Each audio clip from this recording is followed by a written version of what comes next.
Dan untuk mengetahui lebih lanjut terkait dengan bagaimana antisipasi kepadatan arus lalu lintas dan pengamanan selama libur Natal dan Tahun Baru, kita telah terhubung secara virtual dengan Direktur Penegakan Hukum atau Dirgakum Korlantas Polri, Brigjen Polisi Raden Slamet Santoso. Selamat sore, Pak Slamet.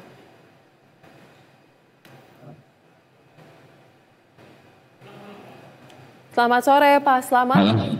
Baik. Wah, selamat sore.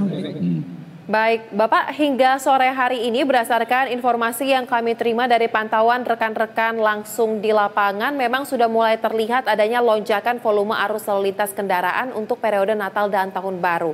Lantas catatan dari pihak kepolisian, apakah ini sudah mencapai titik puncak arus mudik atau keberangkatan di periode Natal Nataru, Pak? Terkait dengan mengisi dalam laporan pengembangan yang kita lakukan, memang misalnya ulang ini tanggal 21 dan mungkin juga tanggal 22. Jadi semoga kita tahu bersama bahwa tadi pagi di jalur Cikatama, di jalur Cikampek itu tingkat keberangkatan sudah mencapai 5.000 per jam. Dari mulai jam 6, jam 7, jam 8, sehingga kita rekayasa lalu lintas karena volume kendaraan yang cukup tinggi, maka kita berlakukan kontraflow satu lajur. Dan alhamdulillah sampai dengan pukul 13.00 tadi sudah terurai, dan saya saat ini sedang di Palimanan sebagai pengontrol jalur yang ke arah timur. Tentunya alhamdulillah sudah terurai sampai dengan sore hari ini. Kan, Mbak? Baik. Kemudian untuk strategi yang akan diterapkan oleh pihak kepolisian selain adanya skema rekayasa lalu lintas tergantung dengan kondisi dari traffic yang ada, bagaimana Pak strategi lain khususnya mungkin di jalur arteri selain di jalur tol, seperti apa?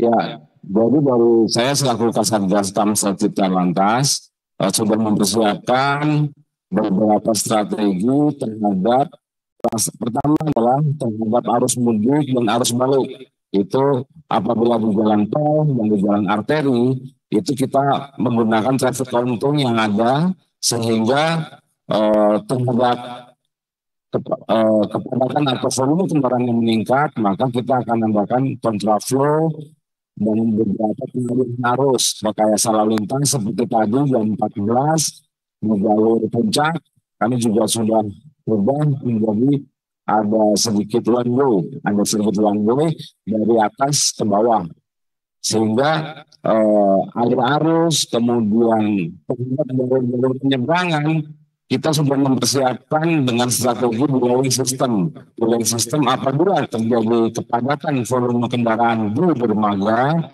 maka masyarakat akan kita berkeliling di beberapa rest area yang ada di sepanjang Jakarta Merak.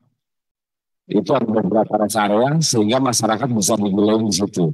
Kemudian untuk di jalan tol sendiri, kita selain ada arus di jalan arteri, untuk di jalan tol ada kontraflow satu lajur, dua lajur, dan kendaraan itu lebih dari 8.000 dari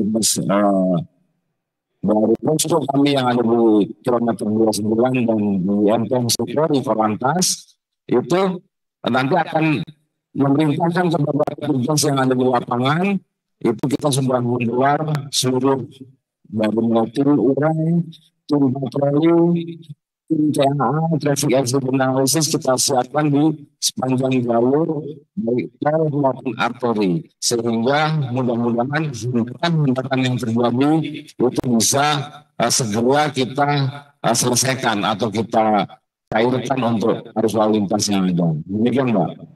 Baik, lantas Pak, apakah ada informasi terkait dengan titik-titik rawan mana saja yang patut diantisipasi oleh masyarakat yang akan melakukan pergerakan di periode Nataru ini? Beberapa ruas jalan, baik khususnya di jalan tol, yang perlu diantisipasi oleh masyarakat pengguna jalan yang akan mudik. Yang pertama itu tentunya titik-titik kolam di jalur Cipularang, kemudian di jalur Batang, Semarang, Batang, kemudian di Cikampek tentunya, dan di jalan arteri nanti di keluaran Gadok, Gadok sampai ke Puncak. Kemudian juga di kita membuatkan jalur fungsional ada 3. Yang pertama itu di Jogja, Kartosuro, Klaten, Prambanan. Kemudian juga program antisipasi di Kertosono, Probolinggo. Itu perlu kita antisipasi pada masyarakat yang menjalani. Itu beberapa titik-titik yang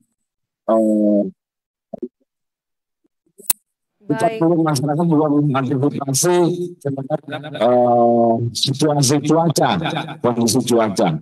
Itu yang perlu kita.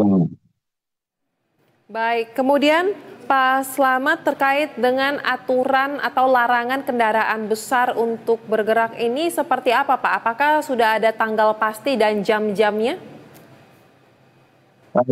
Jadi untuk sesuai dengan SKB yang ditandatangani oleh Dirjen Hubdat, kemudian Dirjen Hubungan Laut dan Kakor Polri, Bina Marga dilaksanakan pada jalan tol dan non tol.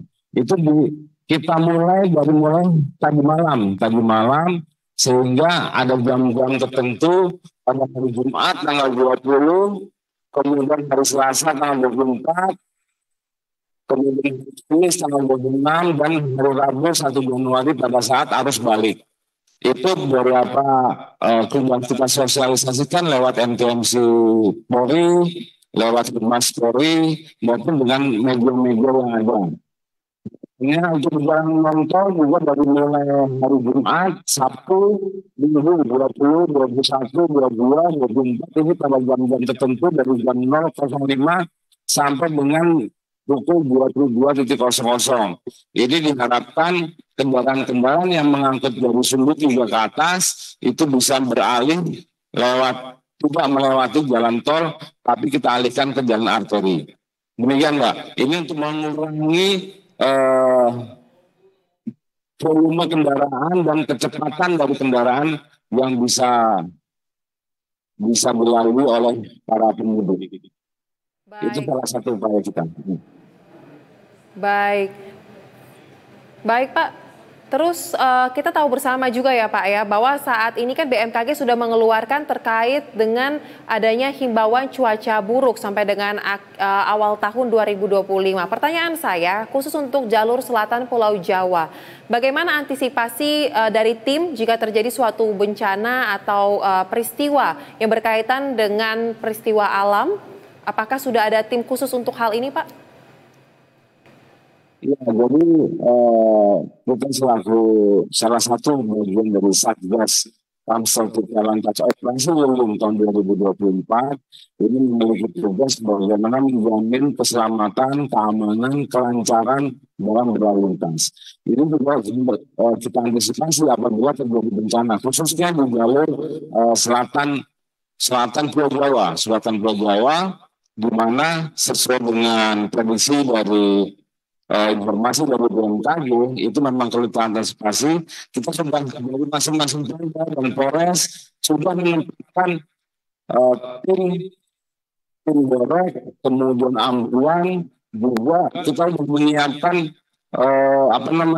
apabila ada banyak penumpang itu mereka sudah mempersiapkan serso. Itu kita sudah kemarin kita laksanakan technical forging sehingga para petugas yang di lapangan, tim orang, tim traffic accident analysis itu sudah standby dengan instansi terkait yang ada. Kita kerjasama dengan TNI, dengan Basarnas, dan dari BPBD masing-masing provinsi daerah.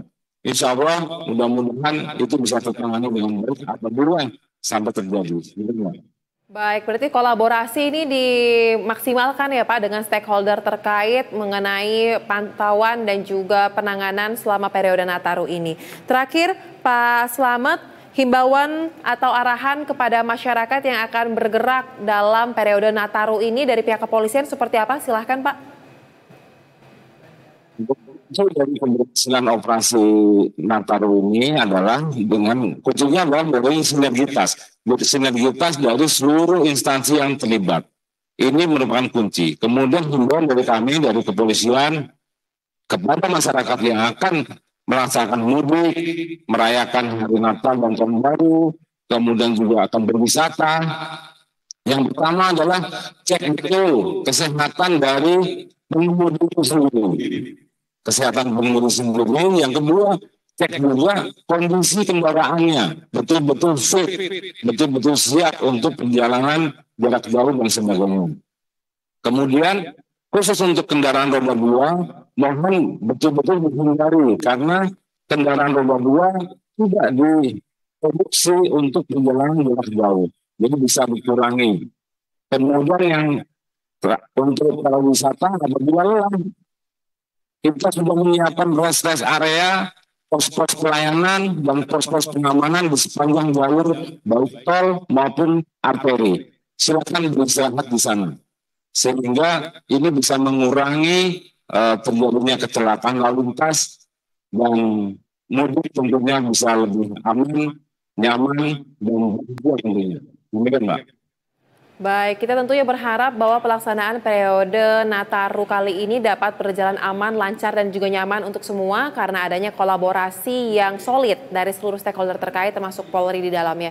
Terima kasih Direktur Penegakan Hukum Korlantas Polri, Brigjen Pol Raden Slamet Santoso telah berbagi informasi bersama kami di Berita Satu Sore. Salam sehat. Selamat.